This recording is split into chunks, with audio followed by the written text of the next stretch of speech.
Good morning, friends from the media. Welcome to today's press briefing. The Chief Executive will first speak before answering questions. Because of the epidemic, please keep your masks on and keep your distance. We'll first hear from the Chief Executive. Friends from the media, people of Hong Kong, good morning. Today is the 28th day of the last month of the Chinese lunar calendar. I wish you all a good year of the ox and that you will all stay healthy. As I said previously, I do hope that this Lunar New Year will be a calm and peaceful one. We're still in the midst of an epidemic. I once again appeal to all Hong Kong people not to let your guard down. In the upcoming holiday, reduce your activities outside, reduce the number of family gatherings, keep personal hygiene, keep your masks on, and wash your hands regularly. After the Chinese New Year holiday, we do hope that Hong Kong will start to get back to normal. I'd also like to add that you should not feel disheartened. But since the latest outbreak that started at the end of November, it's been over 2 months.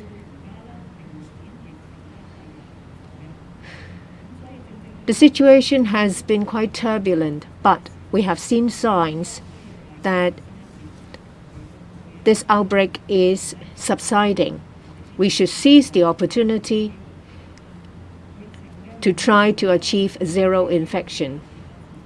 These are the signs that the latest outbreak is subsiding. The number of new cases.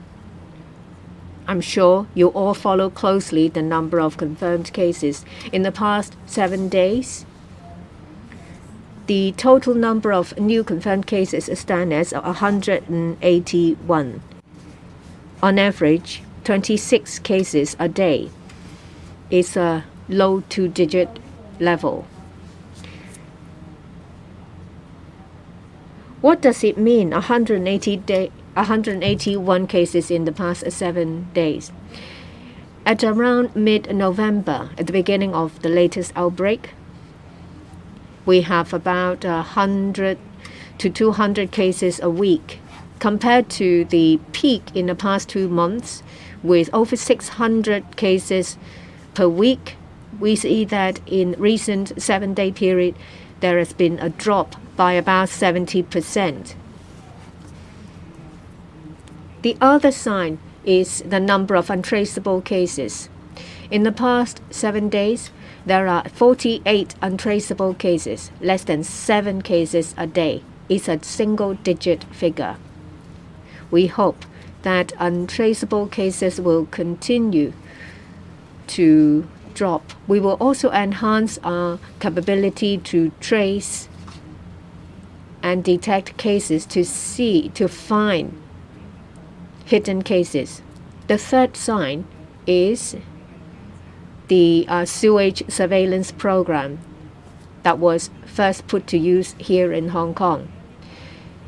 We made use of this surveillance program to identify possible cases from positive results of test of sewage. We have imposed compulsory testing notices and we have found confirmed cases. Every day I read the daily report from the Hong Kong U, the 24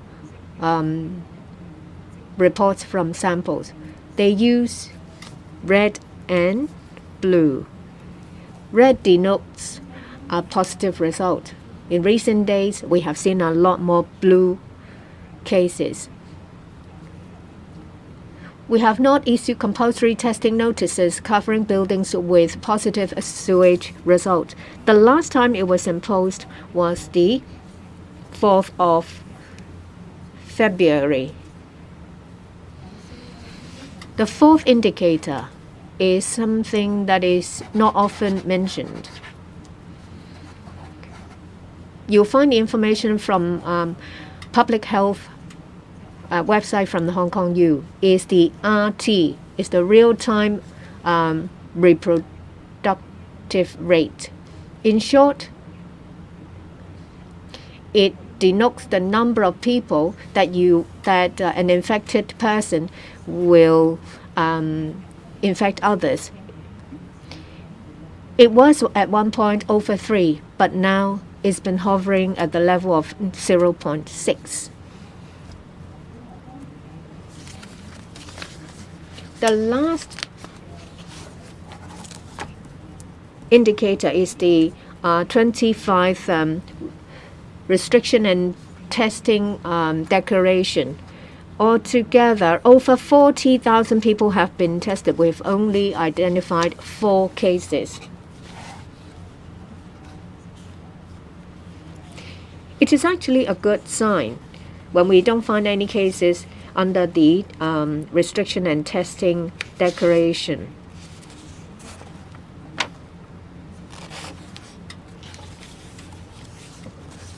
Within a very short time, we can make sure that there are no confirmed cases in a specified area. So from these 5 indicators, we see signs that the situation, the epidemic is subsiding. We hope that it will sustain. I would like to thank a number of parties for their support and cooperation. Of course, the cooperation from the general public is the most important. We need their cooperation under compulsory testing notices, as well as the lockdown. It does no one any good if we rely on law enforcement solely.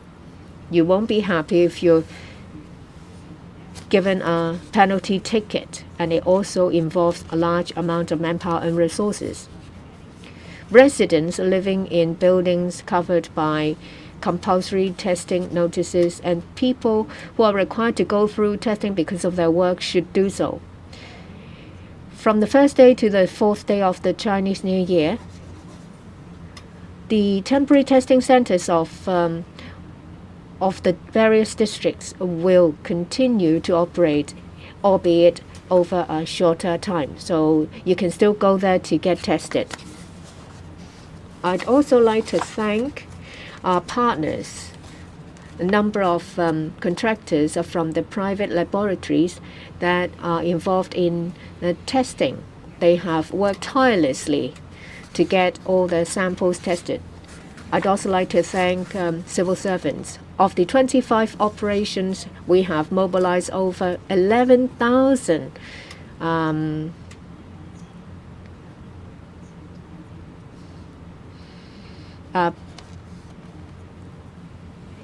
people from the civil servants. By that I mean that they have participated altogether 11,000 times, some of them participating over different rounds.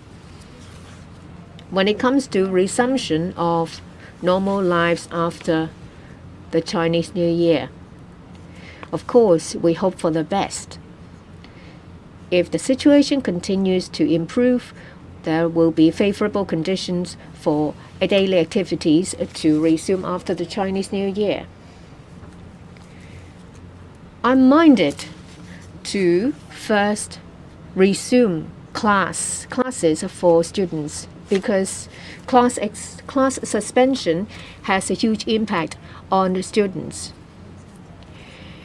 Pediatrics and psychiatrists told me personally that classes should resume where it is safe. So after the school Chinese New Year finishes, we will make arrangements for schools to resume classes in an orderly manner. In recent days, the Education Bureau has been talking to principals in schools about safety measures. The second area is establishments that have been made to close for a period of time. Strengthening measures will be put in place, say for example in the form of Leave Home Safe app and other measures to enable them to reopen. We actively consider the views of these premises. We have recently opened outdoor sports venues. During the Chinese New Year, if you would like to just get out, catch a breath of fresh air, go to these outdoor sports venues, but avoid crowds. I'll take questions now. And please put up your hand and state the media organization you represent and speak through the microphone. The reporter on the right. Now news. A question on the vaccines. Does Sinovac have submitted its data? However, the data have not been published in a medical journal. Have the standard been changed in order to rush the vaccine to market? A question on school resumption. The Education Bureau requests the teachers to undergo testing in order to allow 1/3 of the students to be on campus. Some sector question why targeting the teachers. For example, the students will be exempt from testing and yet they can still bring the virus to school. And also a question on the national security law. There will be reported that there will be no jury in upcoming NSL cases. Some in the legal sector have criticized that for those to set up the jury to rule out the possibility of political prosecution, yet the first case would be tried without a jury. Would that deepen the outside questioning of the NSL law and also lend itself to criticism that is quite politically motivated? Thank you for your 3 questions. Recently, the public is quite concerned about the vaccination. For vaccination to take place, we need to have an authorization mechanism to ensure that this vaccine is authorized for emergency use. That has been our pharmaceutical regime here. And this time, we have offered a special arrangement that for COVID-19 vaccine, we have this new regulation on 599K.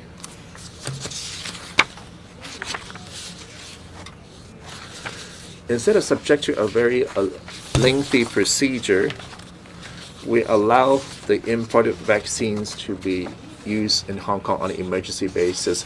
Under this legal requirement and requesting the vaccine makers to submit the data, it involves 3 aspects. First, to submit the clinical data, whether for phase 1, 2, or 3. They must submit adequate data. And second, the vaccine, when authorized by other competent authorities, and also the views on the vaccine. And thirdly, medical journals. For the same requirement, we offer the exemption 1 under 3. As best, if we have all 3 with adequate justification and also for emergency use, or when other factors are quite convincing, we would not be insist on submitting all 3 types of data. At the end, the advisory panel on the vaccines will authorize the vaccine and recommend it to the Secretary for Food and Health for use in Hong Kong. That's the first prerequisite for vaccine administration. The second aspect is supply. We do not manufacture vaccine locally in Hong Kong. We must first procure the vaccines before bringing them here. And on 23rd of December, we announced we have successfully procured enough vaccine for the entire population, even for 2 doses or more. If you remember, 7.5 million times 3, that is over 22 million doses. They will arrive at different times. As you can see, the vaccine supply is very tight, therefore which may affect the supply timetable. Regardless, when rolling out this free universal vaccination program, the government is very confident. We are doing whatever we can so that we can roll out this program as soon as possible. I would like to appeal to the public that you have to see this vaccine on a scientific perspective, an objective basis. Instead, unlike some people who make some politically motivated remarks which affect the public willingness to get vaccinated. As the world began to get vaccinated, which will offer some hope in this fight against the virus. When people all around the world gets vaccinated, we can gradually resume cross-border travel.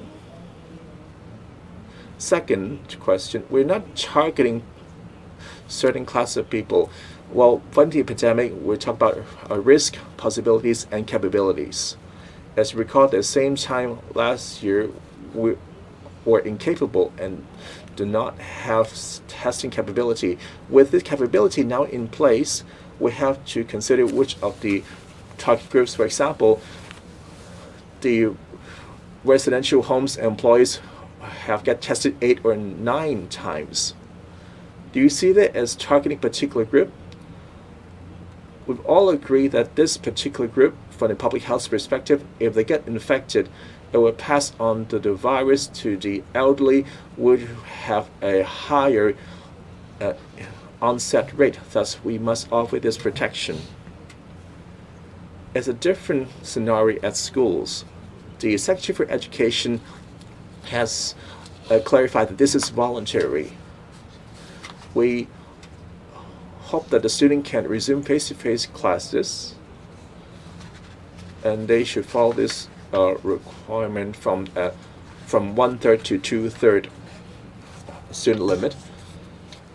If a student get half a day of school, there will be more students who can receive face-to-face instruction.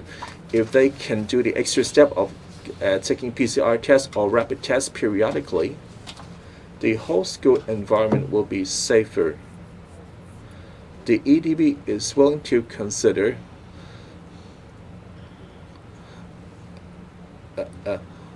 additional measures to satisfy the school requirement. This is not a targeted initiatives. Hope you understand. A third question on the national security case. I will not comment I will not comment on judicial proceedings. I must emphasize that we are following the law.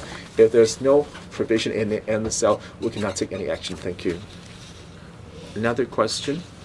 The reporter on the front row. Questions from SCMP.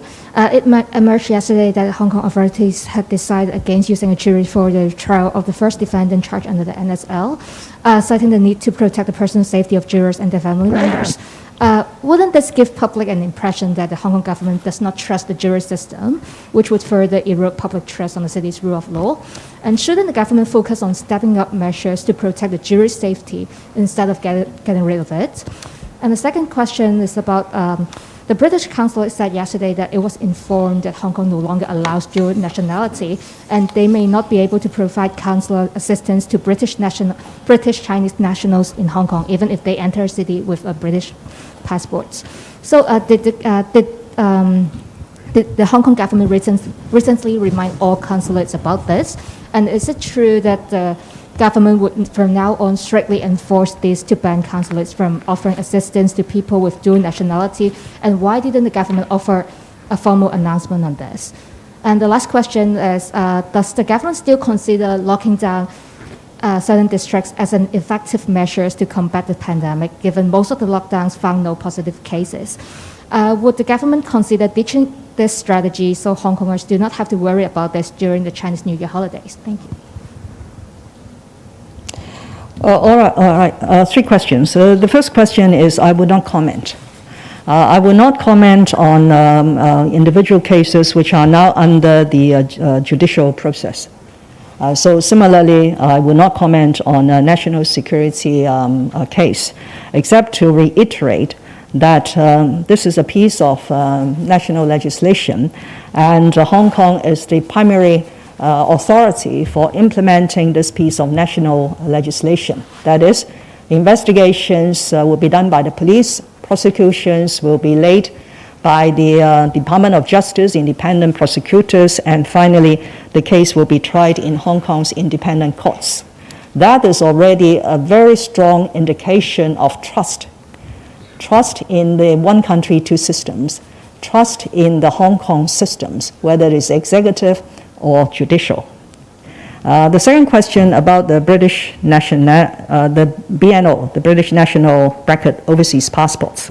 I must reiterate that what the British government has done is in violation of the understanding reached at the time of the joint declaration. There was an exchange of a memorandum between the two governments about how the holders of the BNO passports will be treated after 1997. And that is, the BNO passport is a travel document and is a proof of identity and nothing else. It is not a form of nationality, and the UK government has pledged that it will not grant a right of abode or nationality status to holders of BNO, and so this understanding has now been breached. As far as the visits by the consulates to their nationals in Hong Kong institutions, there are two authoritative documents that one have to refer to. One is, of course, the Vienna Convention, which governs this sort of dual nationality. So where a person has dual nationality, which is accepted and recognized in some places, not all places, certainly not recognized in the Chinese nationality law, then if that particular person is in one of the places, countries, which he possesses one of his national status, then he will not be eligible for this sort of consular protection, including consular visas. That is a general rule applied to all countries and places. Secondly is the 1996 explanations by the National People's Congress Standing Committee about the application of the Chinese nationality law in the Hong Kong SAR after 1997.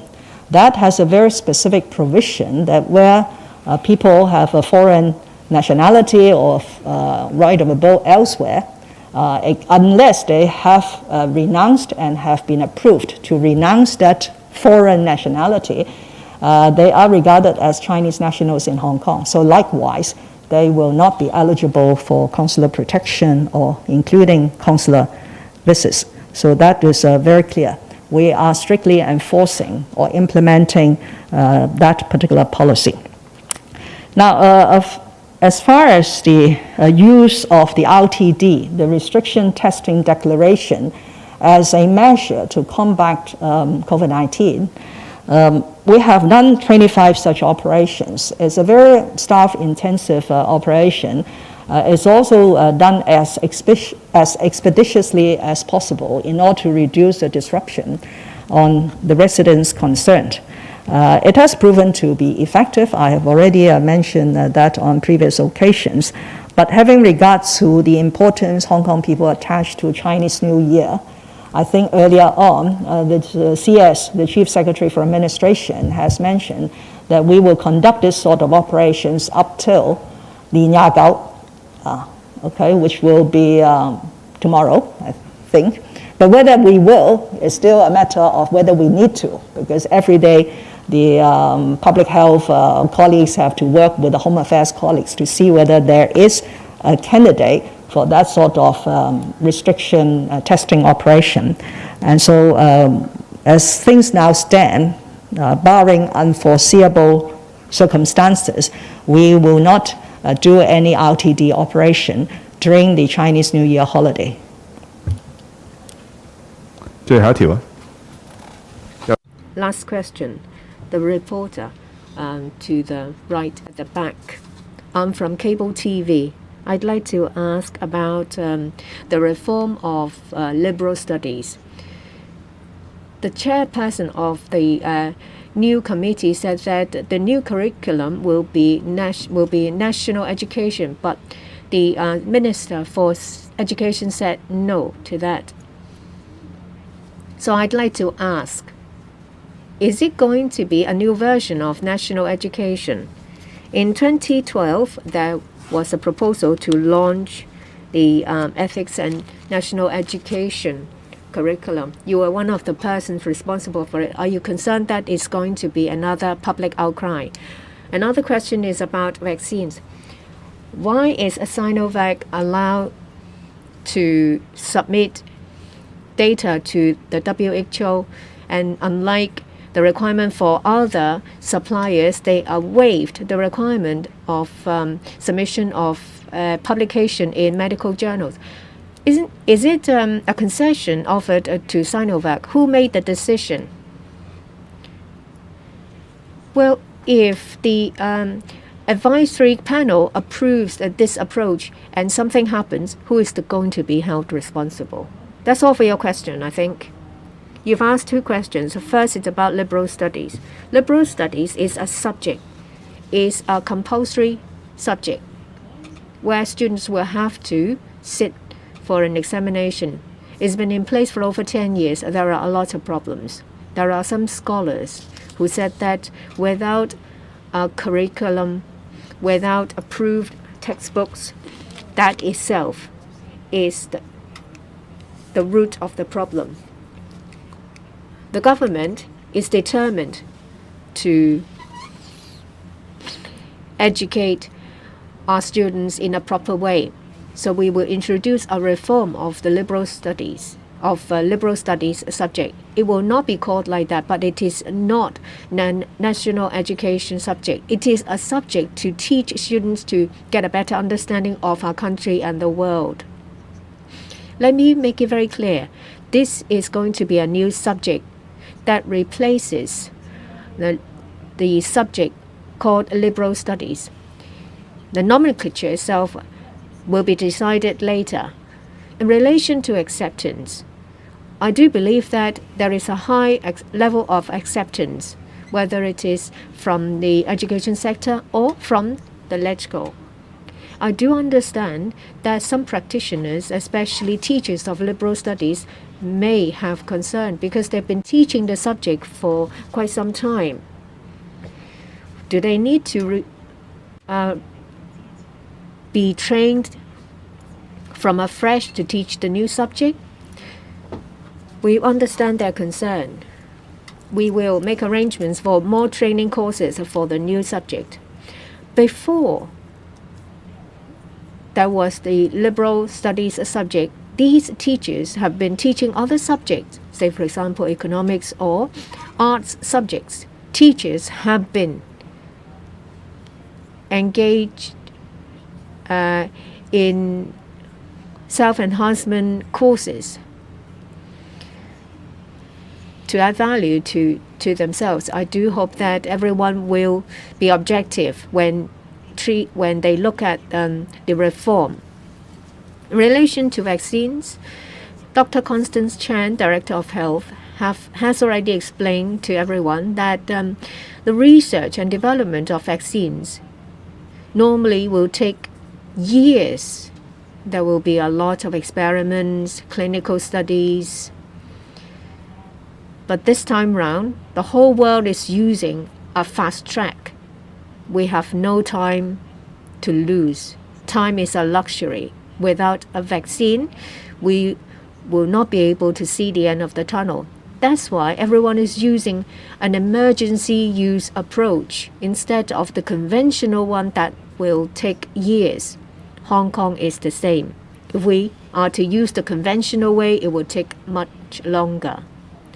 So at this extraordinary time, we use a new approach under the law.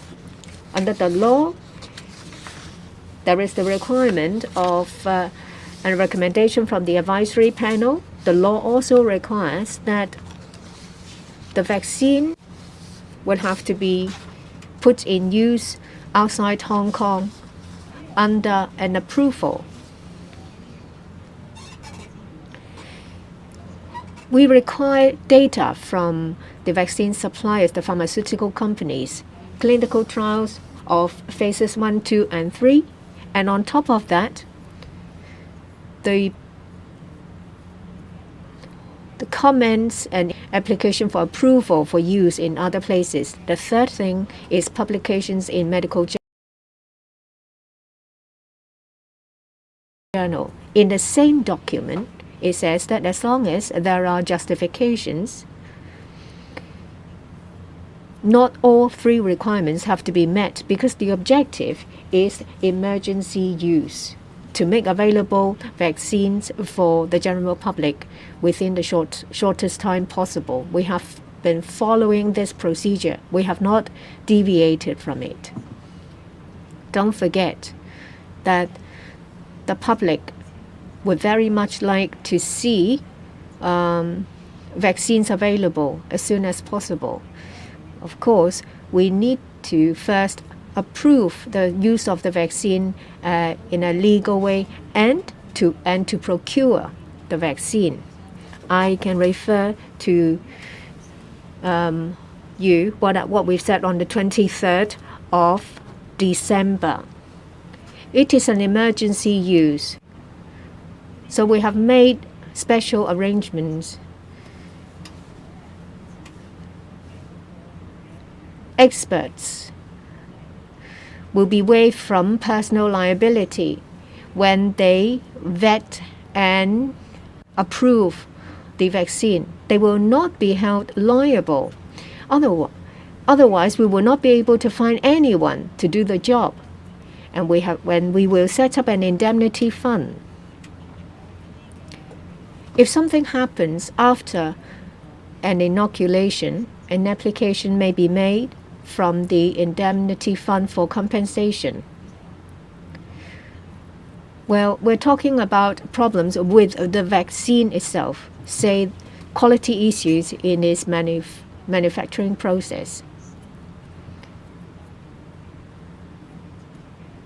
This is a special arrangement put in place for the emergency use of vaccines.